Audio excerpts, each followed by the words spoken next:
Dans les ténèbres étouffantes des corridors, le claquement sinistre d'une porte résonna comme un écho funeste.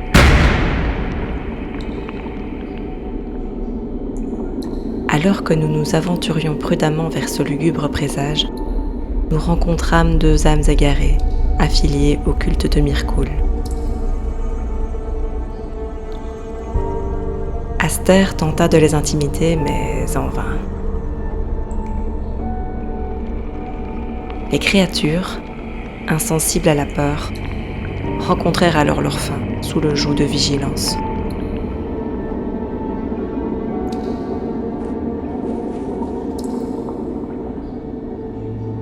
Plus loin, nous pénétrâmes dans un recoin macabre où des ghouls festoyaient dans l'obscurité.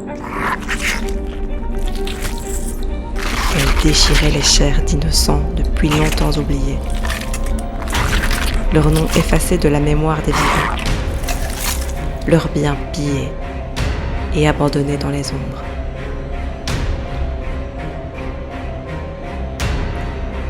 Mais leur festin ne dura guère longtemps. Nous les abattîmes sans pitié. Le silence glacé retomba alors dans ce lieu maudit, à peine troublé par le bruit de nos pas, alors que nous nous éloignions du massacre.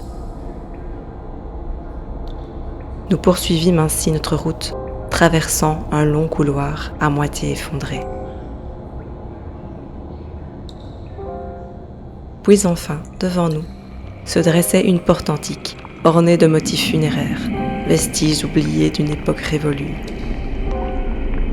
Au-delà, une chambre de marbre s'ouvrait, ses murs décorés de scènes idylliques, évoquant une paix lointaine, une sérénité depuis longtemps éteinte.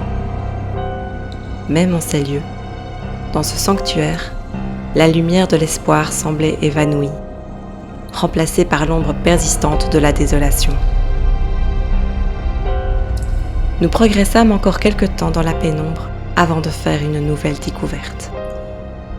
Sous nos yeux, reposant dans son sarcophage scellé au plomb, gisait un homme autrefois vénéré dont le souvenir s'estompait lentement.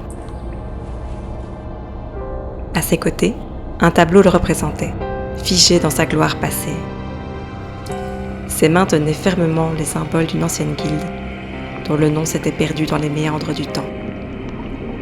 Dans ce labyrinthe de douleur et de désespoir, nous ne pouvions qu'éprouver la lourdeur du destin pesant sur ces âmes oubliées. Et bien longtemps après avoir scellé le passage à jamais, le poids de la tragédie qui imprégnait ces lieux continua de hanter nos esprits, nous rappelant, à chaque pas, la fragilité de notre propre existence dans ce monde sombre et impitoyable.